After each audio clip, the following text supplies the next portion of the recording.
Olá e bem-vindos a mais um vídeo na série Sexo Gay é Bom.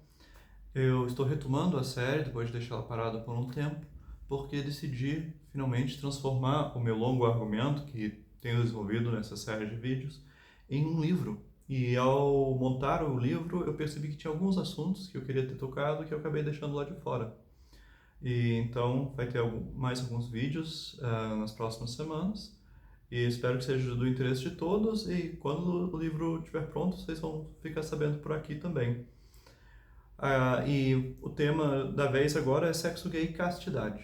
Né? É algo que frequentemente é posto um contra o outro. Né? As pessoas pensam castidade, pensam na moral cristã que proíbe relações homossexuais, que restringe o sexo ao matrimônio entre homem e mulher e apenas para os casos em que há possibilidade de reprodução. Então, um, a castidade tem essa ideia, mas no fundo, castidade é apenas a ideia que há uma norma para o apetite sexual, para o desejo sexual, né? Que como investimos ou como evitamos o desejo sexual é algo que tem uma norma intrínseca, objetiva, que podemos conhecer em vez de simplesmente decidir arbitrariamente. E um, e essa ideia que haja uma norma para o sexo é independente de ser esta ou aquela norma, de ser essa específica que as igrejas cristãs conservadoras pregam. E eu acho importante dizer algo sobre isso, embora implicitamente eu já tenha falado bastante, mas é importante fazer esse ponto explicitamente, porque muitas pessoas dizem: se você abandona a explicação cristã do sexo, as visões cristãs, daí tudo vale. Né? Eu até conversava com um amigo outro dia e falávamos, né, da possibilidade, por exemplo, que no futuro talvez a Igreja Católica fique mais liberal em temas relacionados à homossexualidade e ele em um momento disse: mas mesmo se eles entenderem, sabe, alguma união entre dois homens, eles não vão abandonar a castidade. Mas o ponto todo é que a castidade é algo mais amplo do que os católicos pensam. Né? E esse é todo o ponto dessa série de vídeos na realidade, né? Que podemos simplesmente refletindo sobre as nossas capacidades de conhecer, né? Entender que o sexo não é a realização da faculdade reprodutiva, mas do nosso desejo de conhecer, que é algo constitutivo nosso enquanto ser humano. E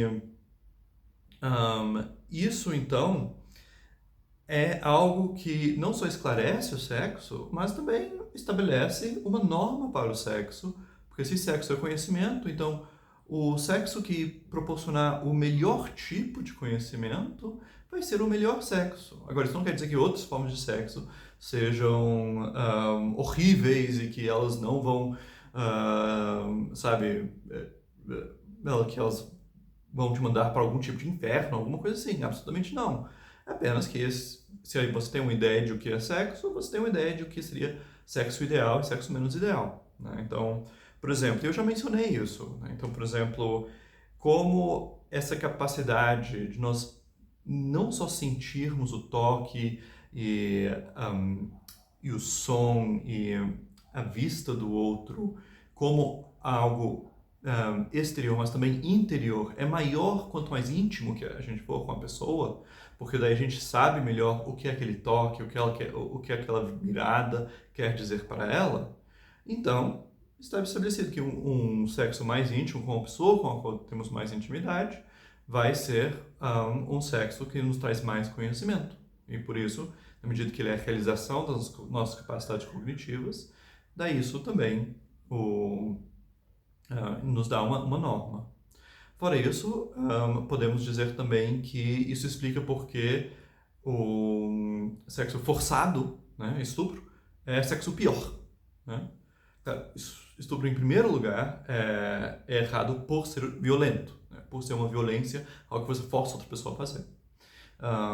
Então, o fato dele ser errado não tem a ver com o fato dele ser sexo ruim. Mas ele é sexo ruim porque em sexo, você quer conhecer a outra pessoa.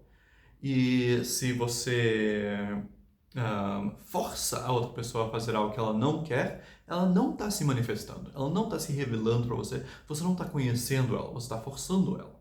Né?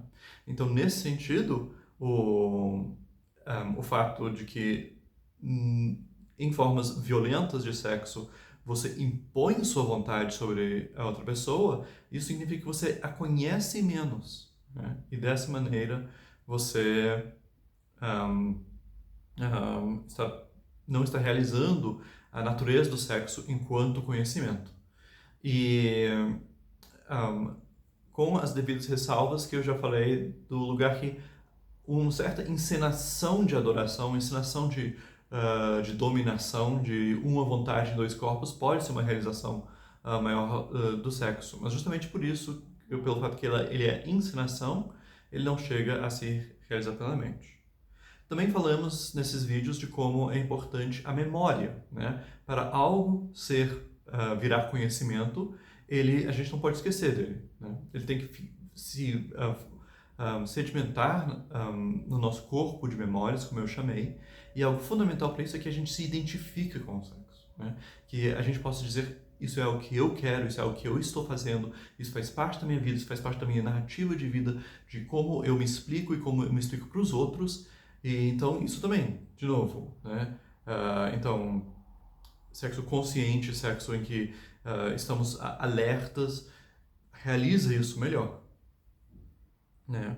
E também falei também da importância do amor e também, de novo, de inserir o sexo no contexto de adoração aos deuses, né? Como isso enriquece o sexo, nos permite nos entregar todo nele e encontrar no sexo uma saída para a tragédia dos corpos, em que nós nos unimos uns com os outros e nós saímos dessa situação nossa, que é a situação, vamos dizer, que estamos na maior parte do tempo em que estamos isolados, separados pelo nosso corpo das outras pessoas e das outras coisas.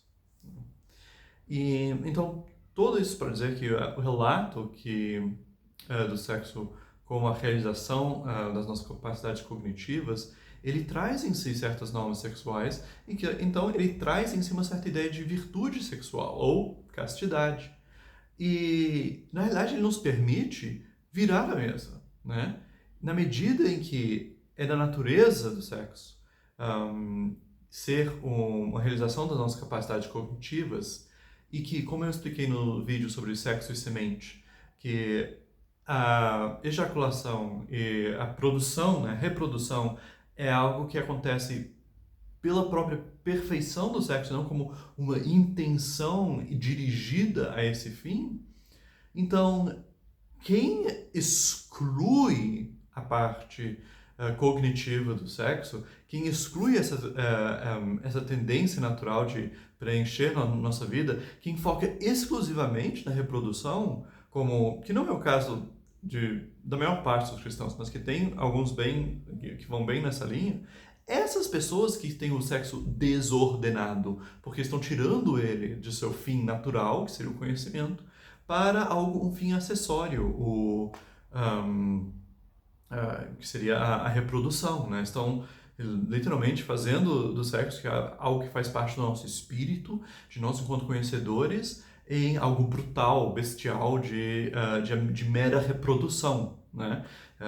Nos fazendo como se fossem proletários da sobrevivência da espécie, né? E então, nesse sentido, é importante saber que de todas as reflexões que elaboramos, é possível tirar algumas normas e dizer que não, embora, né, sabe, o fato de admitir que sexo é mais que reprodução, que sexo é conhecimento, que sexo gay é bom, isso não quer dizer que caímos numa situação de que tudo vale ou que não podemos mais falar de castidade ou virtude. Não, podemos falar de castidade e virtude, isso são palavras nossas, né? Então, vamos continuar com a série, com alguns vídeos finais para amarrar o assunto e preparar o livro. É isso. Obrigado.